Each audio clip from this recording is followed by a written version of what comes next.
So last year was it last year? No, just months ago.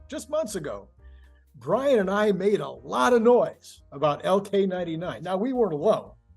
There was an awful lot of headlines going out there and all kinds of people on X that were arguing it back and forth and on Reddit. And every time you turned around, LK99 was in the news. Brian all of a sudden just was like gone because everybody decided it was a nothing burger.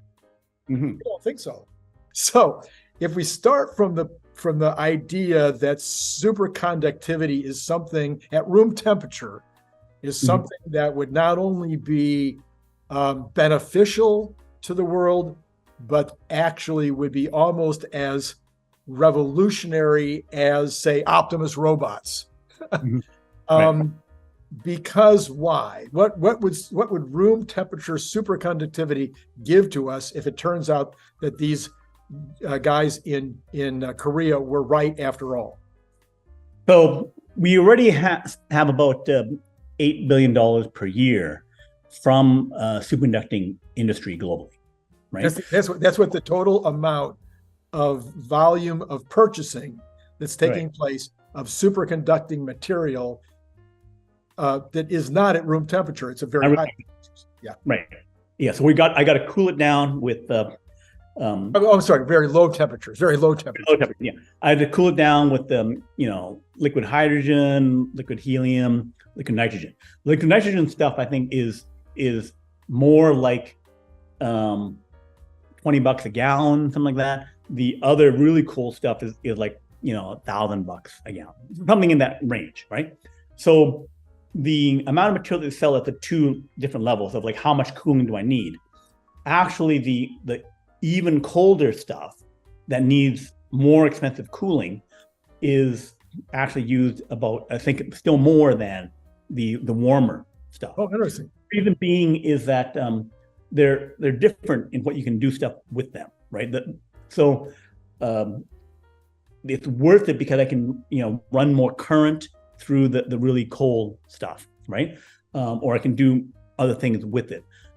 So all the really good magnets on the particle accelerators, the maglev trains, which there's only a few of, a couple in Japan, a couple in China. Those ones have it. So the high-speed rail is still mostly conventional rail, but taken to another level. But you can't, if you could get really cheap and really good superconductors, and they could handle that application, which is, I said, sometimes you use the two different flavors of superconductors we already have, two major categories of superconductors. Because I want to use it for this, I want to use it for that, I use different ones, right? So we don't know what the third one will bring, right? If it could do everything, then I could have super cheap magnets. We could have, high-speed rail become 10 times, 20 times cheaper. It could take maglev trains could take out many other things because I could go faster, 500,000 miles per hour using that. The hyperloops become real, right? So if I could have these really good magnets without the cooling, because the cooling has all these costs associated with it. The other thing, which is what the third version might be good for, is computer chips that are superconducting. So these Josephson junctions, so not transistors, Josephson junctions, which is what you make from the superconductors, different kind of material, different kind of design, is used for quantum computers. All the superconducting quantum computers, they all use Josephson junctions. And there's a research project where they're spending $20 million, $100 million to make faster computers. So that we've been stuck at 4 gigahertz on our laptops, 3 gigahertz, 4 gigahertz for the last 20 years, right? 25 years. For people who can remember, it used to be when we were in the 1970s, 1980s, we would increase the clock rate every time, like 80, 86, 80, 88, 81, 86, 82, 86, 83, 86. The clock rate would go like from, 400 megahertz, a gigahertz, 2 gigahertz, and the chips would get way, way faster. Right. A superconducting Josephson Junction, they're working with these ones you need to cool, trying to get to, they can get to 800 gigahertz in the lab. So 200 times faster. So remember thin film? As we said, the LK could do thin film. It could then low current, because currently it does low current, but no need cooling means I can have room temperature 800 gigahertz chips, right? So then all my computer would be 200 times faster. How much value is that? 200 times faster, my laptop, 200 times faster, right? None of this multi-core parsing up the thing, in order to get 100 cores to kind of work together. Straight up raw speed, right? So computers 200 times faster because I can get superconducting chips. And the thin film, that's all I need. Don't need to have high current. I can get that. So there's many other things. And then I understand that it would also apply to the data centers, that we would dramatically reduce the amount of heat, I guess, in the data centers, so you wouldn't have all this cooling problem in the data centers and reduce the amount of electricity that's required to run them. Right. So saving power and all that kind of stuff. But the economics of it is just cheaper and 200 times faster. That alone is, worth whatever. Huge amounts. Hundreds of trillions of dollars. Right. Just one other thing would be that if you had room temperature superconductors, high current, and you can make them light, right? Then that could be like anti-gravity. You could have a loop of that, fire it up, hold some large amount of power in there.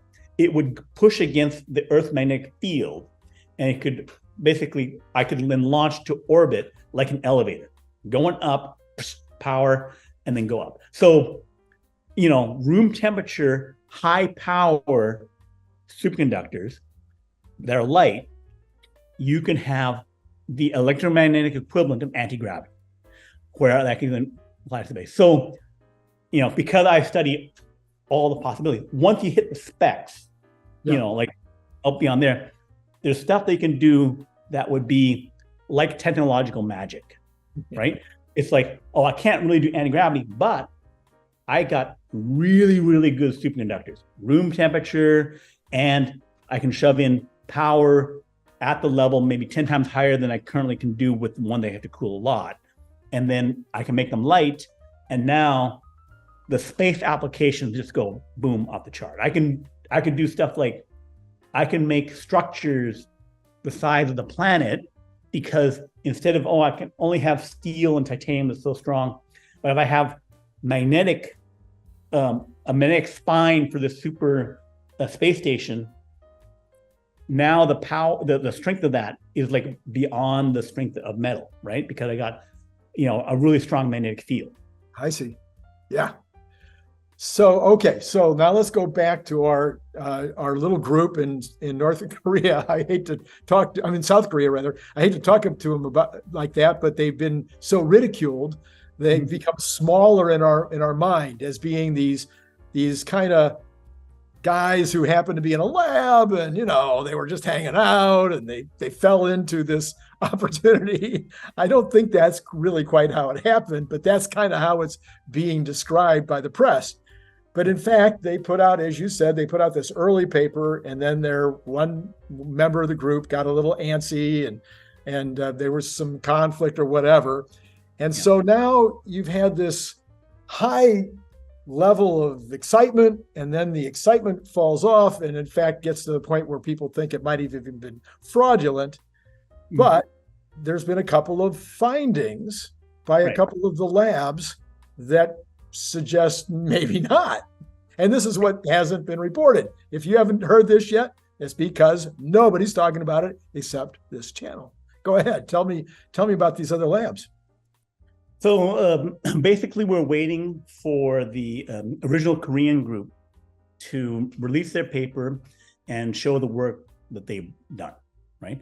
So they previously had a paper rushed out because the guy that they fired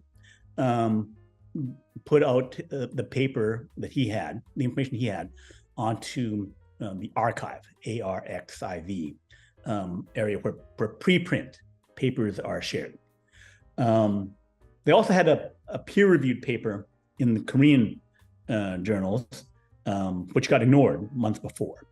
But the one that made the big splash was the one that came out on the archive. And then they released another quick thing from the other parts of the team that were still working on stuff.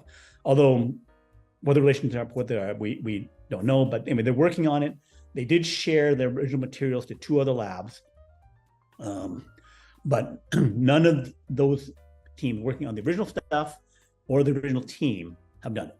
They have a patent which says that their thin film material, which is created in a process called chemical vapor deposition.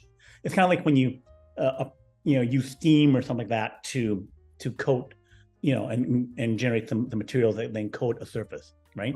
You're making a very thin layered surface to do that. So they say that generates half of the material that they make using that thin film process, chemical vapor deposition, is superconducting. The stuff where they have something's half floating and something where they have it in bulk. So instead of thin film, I got, actually not a rice grain or something like that, a small chunk of it. They said that was not superconducting. In the original paper, they said that does not have superconducting. It has a nice, copper level of resistance. The total, I don't know, on the order of 40, 50 some papers. There were about 10 doing experimental work, and then there's 20, 30 that are doing computational simulations. They take the supercomputers and then they analyze the thing and they say, this should do X, right? And pretty much all of the ones doing simulation and analysis based on these quantum mechanical dynamic analysis. So they take in the quantum physics and they say, here's what this should do, right? So the simulation said it should do whatever. All of them say, this thing is in the zone. If this thing doesn't room temperature superconduct, if I add in more copper, if I add in more oxygen, if we get it to have more symmetry, symmetry meaning, the right, this side matches this side, it's all balanced out, right? So there've been a bunch of papers that say this will do it, which is an interesting coincidence if it was all a mistake. Yeah. I have this whole space of stuff. I run across a mistake, and then all the supercomputers would say, ding, ding, ding. Yeah. This is great. And if not this, something close to this. Yeah. Is this, right? So all that stuff is saying it's all great. So either we have a huge problem with our simulations, where basically they don't predict anything, and they're all wrong, right? Or this is very important and something that we should take a little more than a couple of weeks and a month to whip up a recipe, throw it out and say, oh, the bulk version, which you guys didn't say worked, doesn't work. So you said it was at copper resistance, and we confirmed, yes, it's a copper resistance.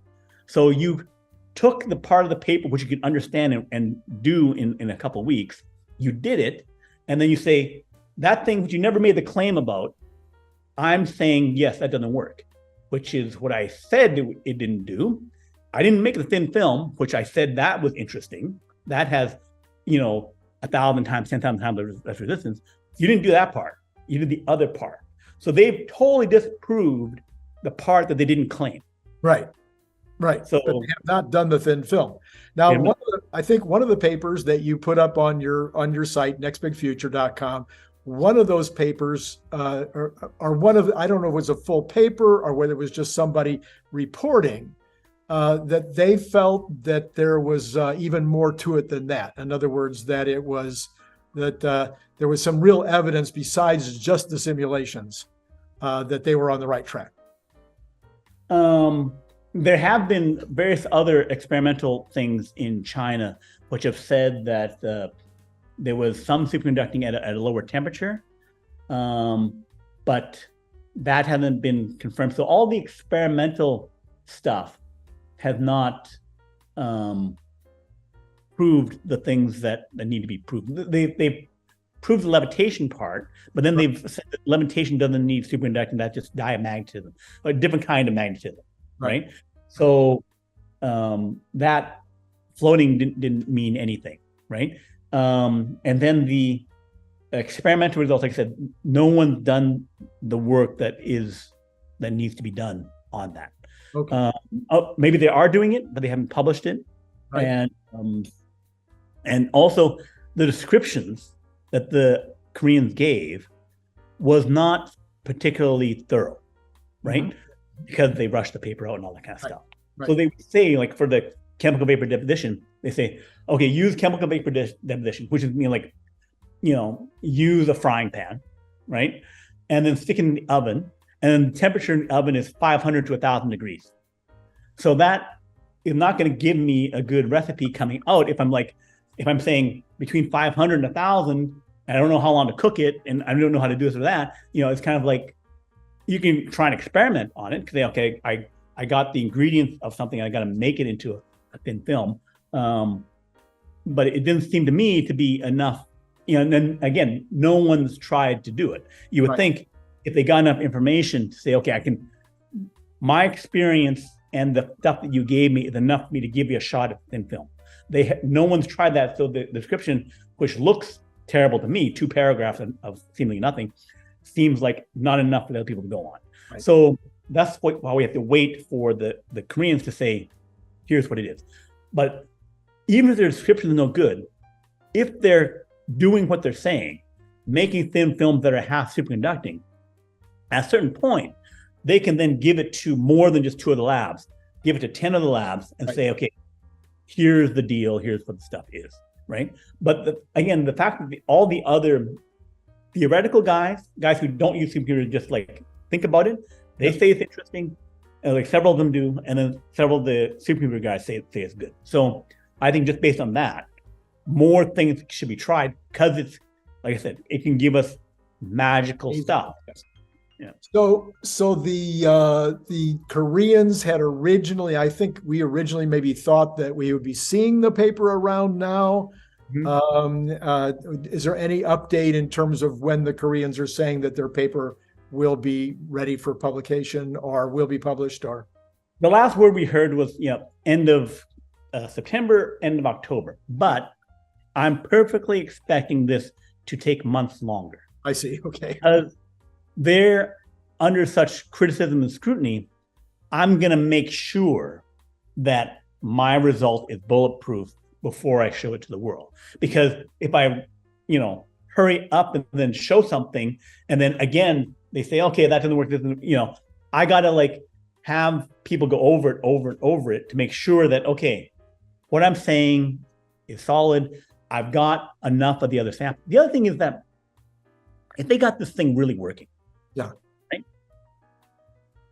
them showing it to a bunch of scientific trolls or critics and unbelievers, it's like Tesla trying to convince Tesla Q. Right. Who cares about you guys, right? This thing, if it works, thin film, they can then go to a VC and say, hey, give me $1 billion. I can purify this stuff up. I will hire the people I want to hire. And it's like, oh, maybe I want a Nobel Prize. A Nobel Prize is $1 million. Yeah. Cares about a Nobel Prize. This is billions of dollars if it works, right? So, is this expensive to make or expensive? Yeah. So, if they are this successful, why wouldn't they actually be also making a lot of it? The materials are not expensive, but it's a matter of the size of the team and having enough of the equipment, right? So I need to have, like the semiconductor fabs, right? They're making whole wafers, which is like 300 millimeters across, so like 12 inches across. Those equipment cost tens of millions of dollars, and then they're making a whole facility with all these lines, and it's like a $10 billion, $20 billion facility, right? Mm-hmm. So we can do stuff at scale, shoving out 10,000, 100,000 wafers a year, right? With all these chips, and we come up with all this stuff. That equipment is expensive, right? So they have to, get access to a lab that does it. The Korean labs are not being particularly cooperative with them, right? Because they had some, I think, a biotech thing where they announced it like 5-10 years ago. I can't remember the exact thing, but they announced something and it was a national embarrassment. I think it was with stem cells or something. So they were nationally embarrassed. So they're gun shy. Their establishment is gun shy about it, right? So the Koreans, Samsung is the number 2 in making chips, right? After TSMC, right? So they're good at doing it, but it's a question of, if there's some, graybeard scientist who the Samsung guys are listening to, and he said, hold off, blah, blah, blah, brave national embarrassment. So it's the national embarrassment versus we can make this whole thing work, right? So there's some issues around all this stuff. But again, because there's hundreds of billions of dollars in venture capital money, your Chamath and the other guys will be all on podcast, right? Yes. If you were to show them, here's the thing, and then they have their scientists confirm the stuff, they and their friends would load up and say, here's $1 million, right? So they're ready to like, show me the secret sauce, I'll confirm it, and then you want $100 million to scale this up and do stuff, ready to go, right? Well, it so fits into everything that Elon is doing. It would seem like he'd be the obvious guy. Just invite Elon over. He's all over the world anyway. Just have him come over, confirm it with him. I would think he'd write the check. I mean, right. So the thing is, it's not, these guys had virtually no money, and less than $1,000 million, and they made their first thing. Right. So they can continue to refine that at that level. And all these guys who replicated, like a Russian woman in her kitchen, of course, she had some other stuff with it, but it's basically like, it's not that expensive to do. You have to make that, and then you do a chemical vapor deposition thing.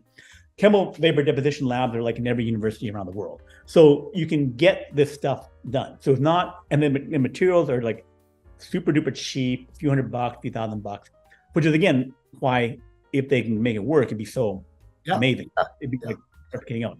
So it's certain equipment, certain people that you would need in order to scale this thing up, but it's not that expensive.